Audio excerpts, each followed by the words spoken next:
Halo was always going to be a tricky property to adapt. As a video game series, it focuses on a clear-cut science fiction futuristic conflict between a spacefaring humanity and a technologically superior alien armada called the Covenant, and follows the adventures of Master Chief, who is a Captain America style of hero and super soldier that's focused on his mission and performing various superheroics that no other person could dream of accomplishing. He's basically the one sent on impossible missions and no-win scenarios, yet is still expected to yield results, just like Tom Cruise, because he is just that good. Truly, the narratives of the early games are fairly simplistic. Sure, there's a lot of lore and plot twists, but when push comes to shove, it's a narrative of good guys versus bad guys, where our main character fights the bad guys. Obviously, it's pretty straightforward. But with that said, the narratives outside the games are different. In various Halo novels, the human faction of the UNSC, the side that trained our Master Chief, dealt in some unethical and unsavory behavior. In fact, when it came to the Spartan Super Soldier program, the very program that trained and molded Master Chief to become the alien killing machine that he was always meant to be, we learned that the Spartan program itself had a hidden shady side when it came to procuring super soldier candidates, as well as the lies that the UNSC fed those said candidates. Things were actually messy, and due to this, a potential Halo adaptation would have to balance these two ideas: the notion that Master Chief is an aspirational hero, as well as a being that was created by ethically murky matters. A good show and adaptation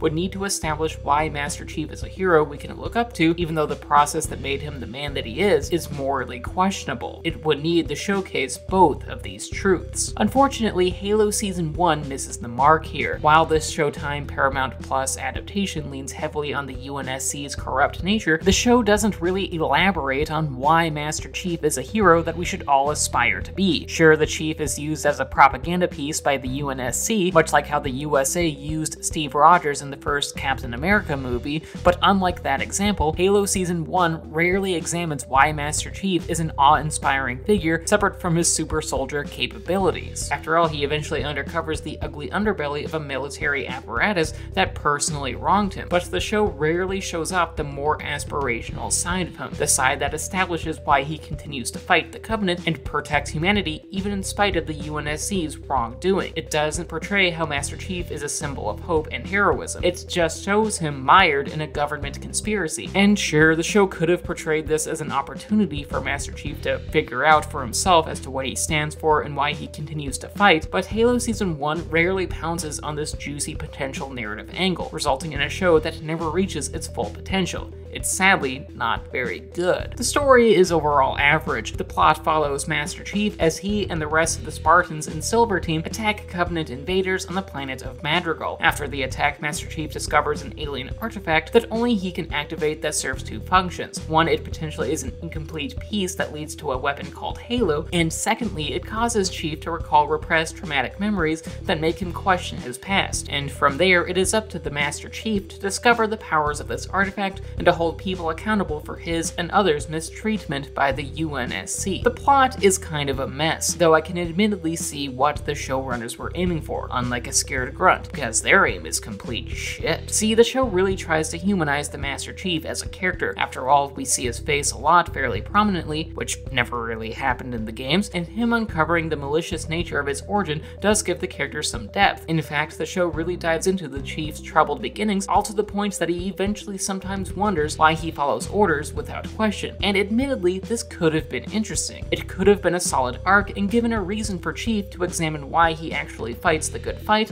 and becomes a hero anyway, but the show never really goes there. The narrative is so bogged down in UNSC is corrupt bullshit that it rarely reflects upon or gives an aspirational reason as to why Chief continues to do what he does, save for some overtures about human connection and love that just feels really tacked on and unearned towards the end. And as a result, we the audience never have an emotional reason to care about the Chief's journey here. It's not very well done. Additionally, the show overcomplicates the plot as well. For one thing, the magic artifact being front and center doesn't really add much to the narrative. While I'm not totally against the idea of archaeological findings that point to the existence of an ancient superweapon, it is unnecessary to have an artifact be the crux as to why Master Chief starts to become introspective in regards to his flawed upbringing. After all, he could have just made that discovery on his his own, something that would have caused his narrative to be less reliant on an inessential MacGuffin, because honestly that would have been better than what we ultimately received. The show did not need to add a plot device for this.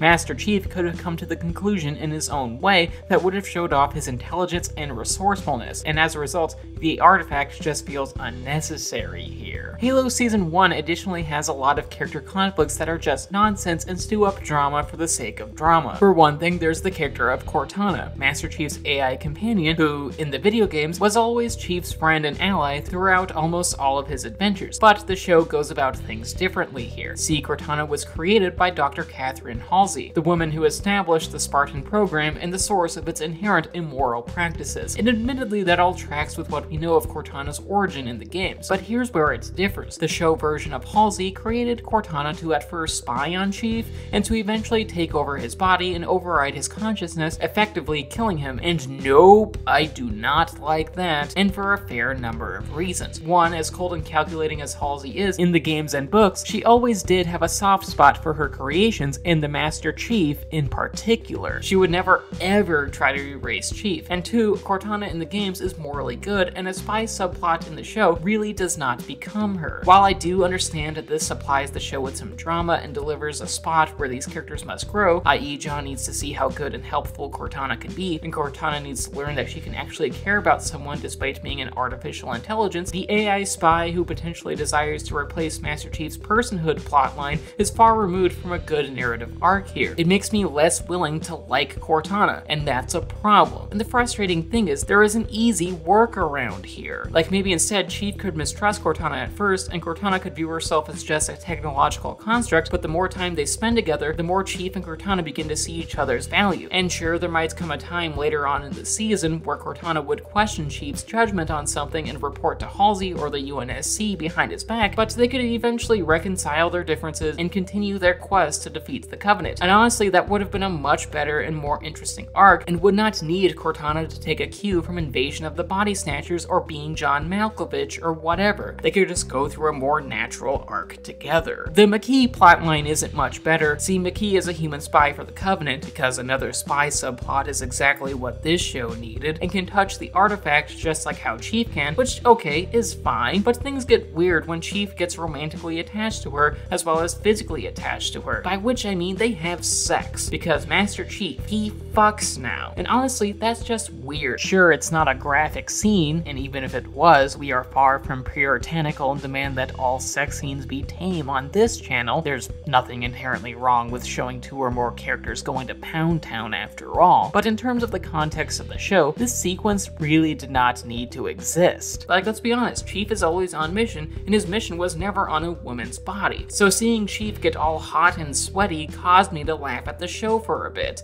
It's kind of silly. Quan's storyline on Madrigal is unnecessary as well. As a character, Quan is orphaned after her father, the leader of a faction on Madrigal who is rebelling against the UNSC, is killed by the Covenant, and following that event, Quan tries to recruit followers with the ex-Spartan Soren, all the while Vinsher Grath is establishing a UNSC-friendly dictatorship that aims to quell Quan's rebellion in its cradle. It's certainly a thing, but honestly, I really struggle to understand why this subplot exists. While this subplot does influence Master Chief's character development in the first couple of episodes, Master Chief eventually leaves Quan alone, and the resulting rebellion plotline never really justifies its existence other than to give the audience yet another reason to view the UNSC as corrupt, which was hardly necessary given that the aforementioned UNSC corruption was already well established. This plotline just was not needed. Kai is the only character with an arc that I can mostly get behind. As a character, Kai is a Spartan who looks up to Master Chief for guidance and shares his struggle for personal independence, and the actual result of this character arc is pretty heartwarming. After all, Kai really tries to get in touch with her inner humanity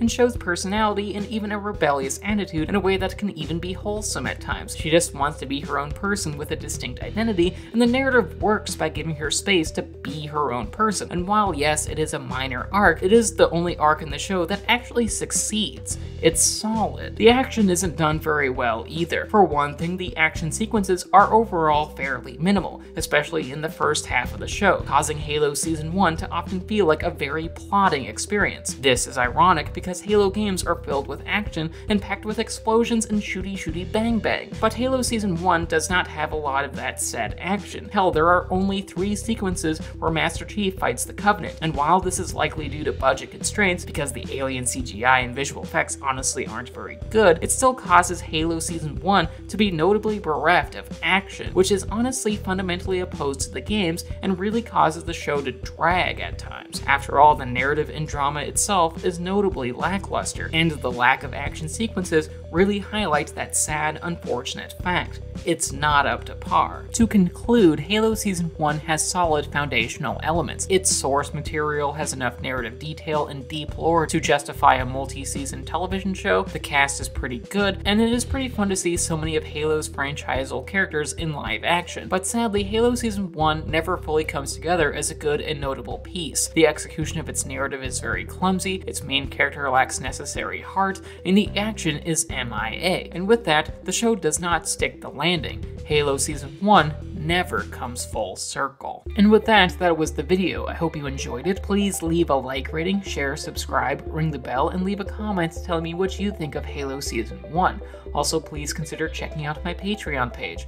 $1 a month gets you onto my Discord server, and $5 a month allows you to start making review requests. The link to my Patreon is in the description. And speaking of Patreon, I just want to thank my patrons, particularly my high tier ones in David, Samantha, Devlin, Mom, and Morgan. Thank you so much for supporting what I do. Love y'all.